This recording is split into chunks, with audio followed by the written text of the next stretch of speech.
السلام علیکم راہ حق کے ہم سفر ساتھیوں، اللہ ہمیں پیارے رسول صلی اللہ علیہ وسلم کی پیاری حدیث کے مطابق زندگی گزارنے کی توفیق عطا فرمائے۔ روز قیامت پردہ پوشی کس کی؟ ان سالم ان ابی ان رسول اللہ صلی اللہ علیہ وسلم قال من ستر مسلما سترہ اللہ یوم القیامہ۔ مسلم، ابو داؤد، ترمذی، صحیح بخاری 2442۔ حضرت سالم رضی اللہ عنہ اپنے والد سے روایت کرتے ہیں کہ نبی کریم صلی اللہ علیہ وسلم نے فرمایا، جس نے کسی مسلمان کی پردہ پوشی کی، اللہ اس کی روز قیامت پردہ پوشی کرے گا۔ ان سے ابھی ہی اس کے باپ، ان یہ کہ من جو جس نے، سترہ چھپایا، پردہ پوشی کی، مسلمن کسی مسلمان کی، سترہ اللہ نے اس کی ستر پوشی کی، یوم دن، القیامہ قیامت۔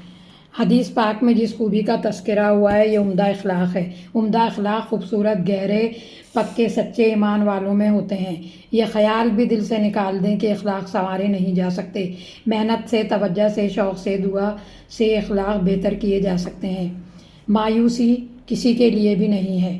حکم ہے اپنے اخلاق سنوارو۔ یہ مت سوچئے کہ یہ برائی ہمارا معمول بن چکی ہے، اب کیسے بچ سکتے ہیں۔ ہم اشرف المخلوقات ہیں، ہم بھی حدیث اور سنت کے مطابق اخلاق اپنا سکتے ہیں۔ آئیے اب حدیث کے ان الفاظ پر غور کرتے ہیں۔ من سترہ مسلمن، جس نے کسی مسلمان کی پردہ پوشی کی۔ الفاظ خود کہہ رہے ہیں کہ ہمارے مسلمان بہن بھائیوں میں کچھ عیب ہو سکتے ہیں۔ مسلمان فرشتے تو نہیں ہیں، انسان ہیں، کمزوریاں تو ہیں۔ مسلمان بہن بھائیوں کو انسان سمجھو، فرشتہ نہ سمجھو کہ اس کی غلطی سامنے آنے پر، اس کی خرابی، کمزوری اور نقص نظر آ جانے پر شور مچا دو۔ مسلمان ہیں مگر عیب سے بالکل پاک تو نہیں ہو گئے۔ وہ شخص غلطی پر ہے جو اللہ کے رسول صلی اللہ علیہ وسلم کے علاوہ کسی اور کو آئیڈیل بنائے۔ من سترہ مسلمن کے الفاظ اپنے اندر آئیڈیلائز کے بچنے کا پیغام رکھتے ہیں، آئیڈیلائز سے بچنے کا پیغام رکھتے ہیں۔ ہمارے پیارے رسول صلی اللہ علیہ وسلم کے بول کتنی خوبصورتی سے طبیعت میں فراغی، وسعت، کشادگی پیدا کرتے ہیں۔ مسلمانوں میں سب سے زیادہ متقی اور نیک کون تھے؟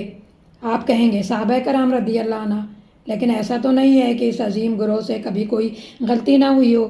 یہ ایک دوسرے کی غلطیوں کو چھپا لیتے تھے، دوسروں کو نہیں بتاتے تھے، یہاں تک کہ چوری اور زنا کی سزائیں ملیں، لیکن زبانیں ادھر سے ادھر برائیاں پھیلانے میں مشغول نہیں ہوئیں۔ آج بھی ویسا حوصلہ، وسعت نظر، قلب میں کشادگی کا سامان ہمارے رسول صلی اللہ علیہ وسلم کے الفاظ مبارک کر رہے ہیں۔ یہ حدیث ہمارے حوصلوں کو بڑھاتی ہے۔ آپ کے درمیان جو آپ کے مسلمان بہن بھائی رہتے ہیں، ان سے خطا ہو سکتی ہے، غلطی ہو سکتی ہے، امر بالمعروف نہی عن المنکر کرو۔ وہاں یہ حکم بھی دیا جا رہا ہے کہ مسلمان کی پردہ پوشی بھی کرو۔ آپ نے جس رب سے وفا دوستی کا اعلان عام کیا ہے اسے دیکھو، وہ تو پردہ پوشی کرتا ہے، تو آپ پردہ پوشی کیوں نہیں کرتے؟ رب کریم کی شان تو یہ ہے کہ اس نے ہمارے گناہوں میں بدبو نہیں رکھی۔ سوچئے اگر گناہ میں بدبو ہوتی تو کوئی بھی ہمارے قریب نہ آتا۔ وہ کیسا پردہ پوش ہے، سبحان اللہ۔ ہم بھی اس کے بندے بندی ہیں، ہم کیوں نہ پردہ پوش بنیں؟ یہ لڑائی جھگڑا، طنز، غصہ، یہ سب کیا ہے؟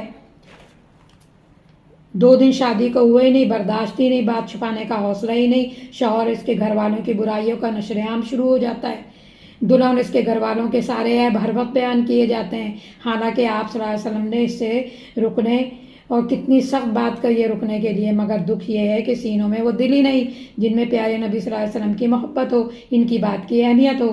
رحمت للعالمین کی طرف سے اتنی بڑی دھمکی، جو دوسروں کے عیب کو بیان کرے گا اللہ تعالیٰ اس کو ذلیل کر دے گا۔ من سترہ مسلمن میں یہ بات بھی شامل ہے کہ زبان سے تو آپ بیان نہ کیے، مگر بڑی ہوشیاری سے چہرے سے تاثرات دے دیے، اشارے کر دیے۔ کون سی ہماری چالاکی ایسی ہے جو اللہ علیم و خبیر، لطیف و رقیب سے چھپی رہ سکتی ہے؟ پھر آئیے غور کریں وہ کون لوگ ہیں جن کی ہم زیادہ تر پردہ پوشی نہیں کرتے۔ یہ وہ لوگ ہیں جن کے ساتھ ہم دن و رات رہتے ہیں، ہمارے گھر والے، رشتہ دار، خاندان والے، جن کے عیب ہر وقت زبان پر آتے رہتے ہیں، جبکہ وہ حسن اخلاق کے سب سے زیادہ حقدار ہیں۔ ہم زیادہ تر انہی کے عیبوں کو بیان کرتے ہیں۔ آخر کیوں؟ پہلی وجہ تو یہ ہے کہ ہم ان سے جلتے رہتے ہیں، ہمیں لگتا ہے کہ یہ ہم پر ظلم کر رہے ہیں، اس لیے ہم دوسروں کو بتاتے ہیں۔ دوسری وجہ، جنہیں ہم کمتر سمجھتے ہیں، علم کے لحاظ سے، اسٹیٹس کی بنیاد پر، مرتبے اور مقام کے اعتبار سے، سلیقہ، ہنرمندی کے حساب سے، حالانکہ یہاں بھی حبیب صلی اللہ علیہ وسلم فرماتے ہیں تیرے شر پر ہونے کے لیے اتنا کافی ہے کہ آپ اپنے بھائی کو حقیر سمجھیں۔ تیسری وجہ، ہم ان کے عیب بے دھڑک بیان کر دیتے ہیں جن کو معاشرے میں ہم سے زیادہ جن کو معاشرہ ہم سے زیادہ اہمیت دیتا ہے، جبکہ ہم چاہتے ہیں کہ ہمیں اہمیت ملنی چاہیے۔ لہٰذا جب کبھی ہمارے سامنے کسی اور کی تعریف ہو رہی ہوتی ہے تو ہم ضرور کوئی ایسا جملہ اپنی زبان سے نکالتے ہیں جس سے اس کی عزت میں کچھ کمی ہو جائے۔ اس وقت ہم بھول جاتے ہیں ہم نے تکبر اور حسد کی وجہ سے لوگوں کے عیب بیان کیے۔ چوتھی وجہ ان میں سے کوئی وجہ نہیں ہوتی، بس دل لگی، صرف مذاق کے لیے، صرف زبان کا چسکا، فضول شوق، ہر وقت گپ شپ چاہیے۔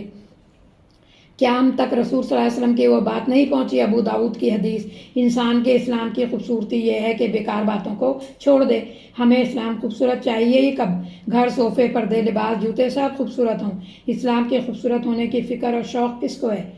وہ کون سے رشتے ہیں جن کی ہم سے پردہ پوشی نہیں ہوتی؟ وہ ہیں قریبی لوگ۔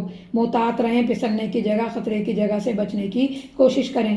حدیث کے اگلے الفاظ، سترہ اللہ یوم القیامہ، اللہ روز قیامت اس کی ستر پوشی کرے گا۔ ستر پوشی کون کر سکتا ہے؟ کس کے لیے یہ کام آسان ہو جاتا ہے؟ ستر پوشی پر اللہ تعالیٰ سے آپ کو انعام میں کیا ملنے والا ہے؟ انعام کس دن ملنے والا ہے؟ حدیث پاک کی روشنی میں وہ قیامت کے دن پر یقین رکھتے ہوں گے، وہی ستر پوشی کریں گے۔ وہ دن جب سب لوگ بے پردہ ہوں گے، اللہ سے کوئی بات چھپی نہ ہوگی۔ پردہ پوشی وہی کر سکتا ہے جسے دل سے یہ اعتراف ہو کہ اس کے بھی بہت سے گناہ، بڑے چھوٹے، اگلے پچھلے، انفرادی اور اجتماعی زندگی کے، جن پر اگر اللہ یوم قیامت پردہ نہ ڈالے، نشر کر دے تو کتنی شرمندگی ہوگی۔ بد اخلاقیاں، دوسروں کی حق تلفیوں کی فہرست طویل ہے ہماری۔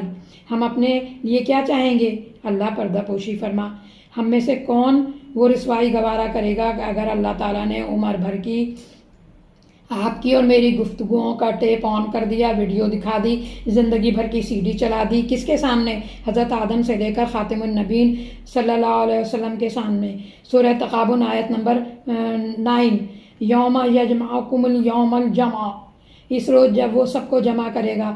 پھر ہم کہاں جائیں گے جب ہماری ساری گفتگوؤں کا ریکارڈ جو ہم اپنے گھروں میں اپنے شوہر، اپنی بیوی، بچوں، اپنے ماں باپ، بہن بھائیوں، پڑوسی، کلیگ، دوستوں میں کی، اللہ تعالیٰ یہ سب انبیاء کرام، صدیقین، شہداء، صالحین کے سامنے چلا دے گا۔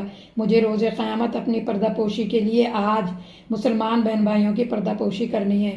جو چاہتا ہے کہ روز قیامت اللہ ہمارے عیب ڈھانپ دے تو وہ زندگی اس طرز پر گزارے کہ اللہ کے سامنے جب پہنچے کہ وہ ساری زندگی دوسروں کے عیب پر پردہ ڈالتا رہا ہو۔ ستر پوشی کے حوالے سے اہم بات، دین کی خدمت کرنے والے کے عیب نہ بیان کیے جائیں، دین پر سے لوگوں کا اعتماد اٹھ جاتا ہے۔ البتہ جو بدعت، گمراہی، شکوک و شبہات پھیلا رہے ہیں، حق اور باطل کو ملا رہے ہیں، ان کی برائیوں پر تنقید کی جائے گی تاکہ اللہ کے بندے گمراہ ہونے سے بچ جائیں۔ ہم سب انسان ہیں، ہم سب کمزور ہیں۔ کسی انسان میں آپ کو کوئی کمزوری نظر آتی ہے، اس انسان سے بہت محبت، ہمدردی، خلوص کے ساتھ اللہ سے بہت دعا کرتے ہوئے اس کو سمجھائیں۔ اپنی عادت بنا لیں کہ اپنے کسی جاننے والے کی برائی کو کسی اور سے ڈسکس نہیں کریں گے۔ آج ہم لوگوں کی اخلاقی برائیاں چھپائیں گے، قیامت کے دن اللہ ہماری برائیوں کو چھپا دے گا۔ آپ اپنے رب سے کہہ سکتے ہیں، میں نے ساری زندگی لوگوں کی ستر پوشی کی ہے، رب رحیم، قیامت کے روز آپ میری ستر پوشی کیجیے گا۔